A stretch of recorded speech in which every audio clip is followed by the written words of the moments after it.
Pour le groupe de la coopération Jacques Landriot, en suivant Gilles Vermaux-Desroches, qui sera notre dernier intervenant.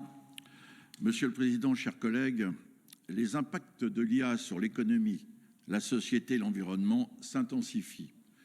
L'abus de position dominante de quelques personnes pour déstabiliser au profit de leur intérêt leur démocratie, voire celle des pays amis, est frappant. Il faut agir.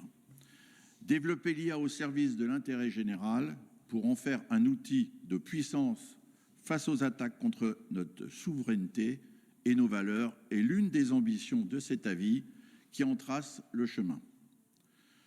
La France et l'Europe disposent des ressources humaines, technologiques et juridiques pour rester dans la course.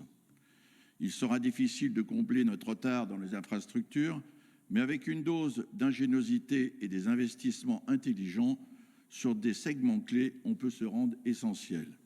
Et nous voyons dans la vie 3 leviers. Les coûts d'installation des data centers. La France a une électricité décarbonée et des ingénieurs talentueux. Nous pouvons innover dans l'efficacité et la réduction de leur consommation de ressources et d'énergie, donc des coûts. Les innovations sont prometteuses dans des matériaux isolants ou le refroidissement liquide. Deuxième levier, compétences reconnues de nos ingénieurs IA.